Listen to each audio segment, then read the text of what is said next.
దేశంలో ధనిక రాష్ట్రాల కంటే ఎక్కువగా 4,000 రూపాయలు పెన్షన్ ఇస్తున్నది మన రాష్ట్రమే. ఈ రోజు ఇది ఒక కూటమి ప్రభుత్వం.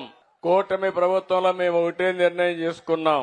నేను గాని మా మిత్రుడు జనసేన అధ్యక్షుడు పవన్ కళ్యాణ్ గాని, ఇంకొక పక్కన బీజేపీ పార్టీ జాతీయ స్థాయిలో నరేంద్ర మోడీ గారి నాయకత్వం గాని, ఇవన్నీ కూడా మీరు ఒక్కసారి చూస్తే ఏ విధంగా పరిపాలనలో మార్పులు వచ్చాయో మీరే గుర్తుపెట్టుకోవాలి.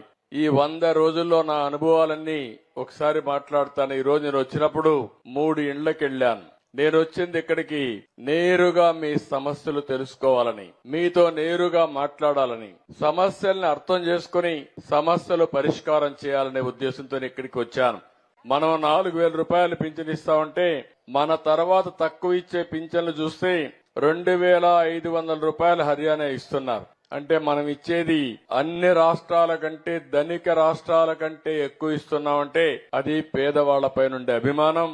అయితే ఇప్పుడే మిత్రుడు చెప్పాడు, ఈ పెన్షన్లు కూడా గడచిన 5 సంవత్సరాల్లో అస్తవ్యస్తంగా చేశారు, రాజకీయంతో చేశారు. కొంతమంది వికలాంగులు కాకపోయినా వికలాంగులుగా చూపించి పింఛన్లు ఇచ్చేశారు. నేను ఈరోజు అందరికి కూడా ప్లెయిన్ గా ఇచ్చాను. కానీ ఒకటే ఆమె ఇస్తున్నా, ఇదే మారిగా గ్రామ సభ పెట్టి ఆ ఊర్లో ఇచ్చే పింఛన్లన్నీ కూడా ఎవరైతే అర్హులున్నారో వారందరికీ ఇచ్చే ఏర్పాటు చేస్తాను. అక్టోబర్ నెల మొత్తం ఈ కార్యక్రమానికి కేటాయిస్తాం. వాళ్ళ ఆర్థిక పరిస్థితులేంటి, వాళ్ళ యొక్క కొంతమంది దివ్యాంగులుంటే ఎలాంటి దివ్యాంగులు వాళ్ళ 6,000 రూపాయలకి ఎలిజిబిలిటీ ఉందా, 8,000 రూపాయలు 10,000 రూపాయలు ఇస్తున్న 10,000 రూపాయల లేకుంటే 15,000 రూపాయలు ఇవ్వాలని అధ్యయనం చేసి మొత్తం వారందరికీ కూడా న్యాయం చేస్తాను. కొన్ని దిక్కలు నేను చూశాను, డాక్టర్లను కూడా గట్టిగా చెప్తున్నా, మీరు అడగరని తప్పులు ఎక్కువ చేస్తే, వికలాంగులు కాని వాళ్ళకు కూడా పింఛన్లు రికమెండ్ చేస్తే మీ ఉద్యోగానికే ప్రమాదం ఉంటుంది. వెరిఫై చేస్తే నేను పేదల పట్ల ఎంత ఉదారంగా ఉంటానో, తప్పులు చేసిన వాణ్ణి మాత్రం వదిలిపెట్టనని వారికి కూడా హెచ్చరిక చేస్తున్నానని చెప్పి కూడా నేను మీకు తెలియజేస్తున్నా.